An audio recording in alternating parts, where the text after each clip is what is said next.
Qu'est-ce qu'être un bon manager selon vous? C'est une des questions que l'on risque de vous poser en entretien si vous visez un poste de leader. La personnalité du manager joue un rôle déterminant sur les résultats qu'il peut obtenir avec ses équipes. Alors donc attention à ce que vous allez dire parce qu'en répondant à cette question, vous donnez en fait de bonnes indications sur votre style de management. Il ne faudrait pas que ça déplaise. Donc aujourd'hui, dans cette vidéo, je vais vous donner les 5 qualités qui sont les plus attendues pour des postes de manager. Je vous expliquerai pourquoi et je vous donnerai quelques tips pour les acquérir si ce n'est pas encore le cas. Et je pense que la dernière qualité que je vais vous partager risque de vous surprendre.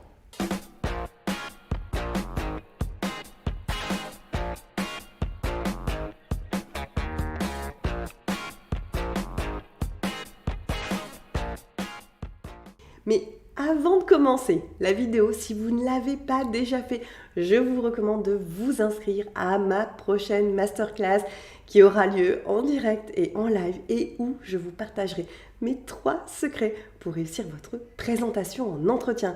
Donc si vous voulez avoir un bon pitch, inscrivez-vous. C'est gratuit, mais cela n'aura pas lieu sur YouTube et seules les personnes inscrites pourront avoir accès au replay. Donc j'ai hâte de vous retrouver, de répondre à toutes vos questions. Je vous mets le lien dans le descriptif de la vidéo. Voici donc les 5 qualités que vous pouvez mettre en avant sans crainte, si ça vous ressemble bien sûr, quand on vous pose la question « Qu'est-ce qu'être un bon manager selon vous ?» Qualité numéro 1, savoir gérer son stress.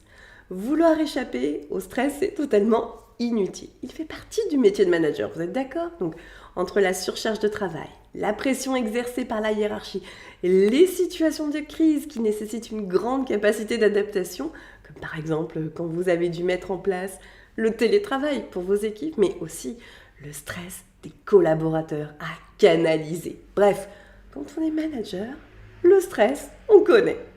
Et donc, quand vous occupez un poste de manager, votre hiérarchie attend que vous sachiez garder votre sang-froid. Donc, quand on vous pose la question « Qu'est-ce qu'être un bon manager selon vous ?», vous pouvez répondre « J'ai une grande capacité à gérer le stress », si c'est votre cas bien sûr. Et ce que vous devez faire surtout tout de suite après, c'est donner un exemple où vous avez été mis à rude épreuve et où vous avez dû quand même réussir parce que vous avez réussi à garder votre calme. Pas évident tous les jours de garder votre calme quand on est manager. Donc pour décompresser, ce que je vous recommande de faire, c'est de commencer par prendre quelques minutes chaque jour pour nommer les émotions que vous éprouvez. Que cela soit de la colère, de la déception, de la peur ou de l'anxiété. Identifiez surtout le facteur déclencheur. C'est vraiment important de travailler sur les causes du stress chez vous. Qu'est-ce qui fait que vous perdez pied? Est-ce que c'est un problème d'organisation ou une masse de travail trop importante parce que vous ne déléguez peut-être pas assez? Bref, identifiez le problème pour pouvoir y apporter une solution. Et dernière chose qui marche vraiment très bien, apprenez à respirer. Je peux vous assurer que les exercices de respiration peuvent vous faire beaucoup de bien. Et même moi, qui suis toujours dans l'action, vous savez, qui a toujours du mal à mettre sur off mon cerveau quand je vais me coucher, ça a vraiment un pouvoir relaxant.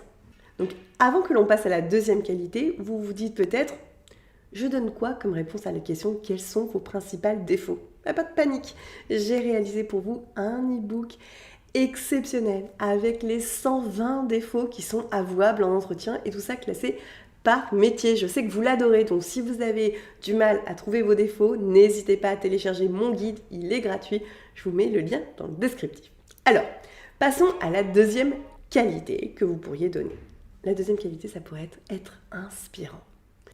Tout d'un coup, ça met beaucoup de pression sur les épaules, et oui, parce qu'un leader, il est là pour rassurer, pour motiver et pour inciter les collaborateurs à se dépasser. D'où l'importance d'adopter un mode de pensée positif. Vous devez être un modèle pour vos collaborateurs. Évidemment, le but n'est pas d'occulter les problèmes que vous pouvez rencontrer, mais plutôt d'éviter de se focaliser dessus. Ruminer un problème, un échec ou une erreur, ça ne va pas le faire disparaître. Vous êtes d'accord avec moi? Donc, alors, comment on fait quand on est du style à voir toujours le verre à moitié vide? D'abord, gardez à l'esprit que la pensée précède l'émotion. Or, c'est l'émotion qui est communicative. Donc, Plus vous êtes négatif, plus vos collaborateurs le seront. Et même si vous ne dites rien, votre gestuelle parlera pour vous. Alors si vous ne voulez pas voir la productivité chuter en flèche et les journées d'absence se multiplier, apprenez à être plus positif. Dans tous les cas, gardez à l'esprit qu'il y a toujours une issue pour sortir de l'impasse. Ok, passons à la troisième qualité, faire preuve de réactivité. Une des qualités fondamentales pour encadrer vos collaborateurs, c'est votre faculté à prendre des décisions au quotidien. Les imprévus, ils sont légion, hein. Il faut sans cesse anticiper, réévaluer, rectifier et résoudre des problématiques. Face à un contexte qui évolue en permanence, le maître mot est donc la flexibilité, mais pas n'importe comment. Pour limiter les faux pas et rebondir plus facilement, la réactivité doit être facilitée par la mise en place d'un management agile. Justement, si vous voulez mieux vous connaître et comprendre quel est votre style de management dominant, je vous invite à regarder ma vidéo sur les 4 styles de management qui existent. Alors pour avoir un management agile, vous devez notamment, il faut encourager le travail à plusieurs tout au long des projets, soutenir vos équipes et offrir un environnement de travail adapté aux objectifs que vous vous fixez. Mais vous pouvez aussi privilégier, lorsque c'est possible, les conversations en face à face plutôt que les emails. Vous pouvez planifier en amont un rythme de travail réaliste et soutenable. Faire aussi davantage confiance à vos équipes. Prévoir peut-être des mini-bilans réguliers pour améliorer la productivité en corrigeant ce qui doit l'être. En appliquant ces bonnes pratiques, la qualité de vie au travail va également s'améliorer. Et avec à la clé, des résultats très positifs sur les performances globales de l'entreprise, ça va toujours de pair. Quatrième qualité que vous pouvez donner si on vous pose la question « Qu'est-ce qu'un bon manager selon vous ?» et que vous êtes un bon communicant. Si vous êtes manager, vous ne pouvez pas vous contenter de diffuser des instructions. Pour vous faire entendre, vous devez aussi communiquer. Cela semble évident, vous me direz, mais en pratique, on constate que beaucoup de managers ne savent pas communiquer. Parce que, en fait, ce ne sont pas des choses que l'on apprend à l'école. Vous-même, vous n'êtes peut-être pas très à l'aise quand il s'agit de prendre la parole en public. Donc, pour bien communiquer, vous devez commencer par développer une écoute active de votre interlocuteur en lui consacrant toute votre attention. Ensuite, avant de répondre, prenez le temps de reformuler les propos de votre interlocuteur. C'est seulement ainsi que vous pourrez supprimer, vous savez, tous ces malentendus. À partir de là, c'est à vous de choisir les mots justes et les arguments à mettre en avant pour formuler un discours avec plus d'impact. Pensez aussi à multiplier les échanges avec vos équipes, même de façon plus informelle. Ces feedbacks réguliers sont parfaits pour remercier les collaborateurs, revenir sur un point perfectible, partager une ligne directrice et veiller à redonner du sens.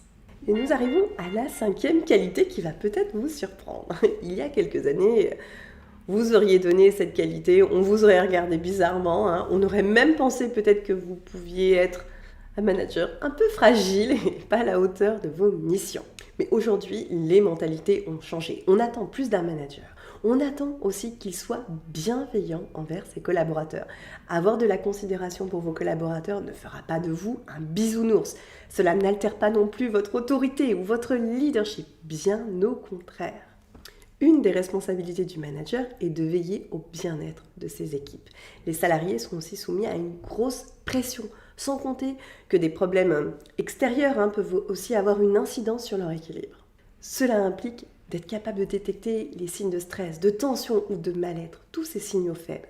La personnalité du manager joue un rôle déterminant sur les résultats obtenus par son équipe, mais elle n'est pas le seul critère. Développer certains traits de caractère s'apprend, tout comme la mise en place de nouvelles pratiques managériales. Chacun peut donc évoluer et progresser pour devenir à son tour un manager leader. Justement, si vous êtes manager et que vous avez besoin d'aide pour préparer vos futurs entretiens, je vous invite, si ce n'est pas déjà fait, à vous inscrire à ma prochaine masterclass qui sera en direct et gratuit où je vous livrerai mes 3 secrets pour réussir votre présentation. Je vous mets le lien dans le descriptif de cette vidéo. Et pour tous ceux qui souhaitent préparer un entretien en urgence avec moi, n'hésitez pas à me contacter directement par email à karen@embauchez-moi.org. Je serai ravie de pouvoir vous aider à construire un discours percutant pour vous permettre de vous démarquer des autres candidats et décrocher le job de vos rêves. On se retrouve donc dans ma prochaine vidéo. En attendant, si vous avez aimé cette vidéo, n'hésitez pas à la liker et à vous abonner à ma chaîne. Cela m'aide énormément, ça me donne vraiment un gros coup de boost pour pouvoir développer toujours plus de contenu pertinent pour vous. Et en plus, si cette vidéo, elle peut intéresser un de vos proches, partagez-lui. C'était Karen Tuzel.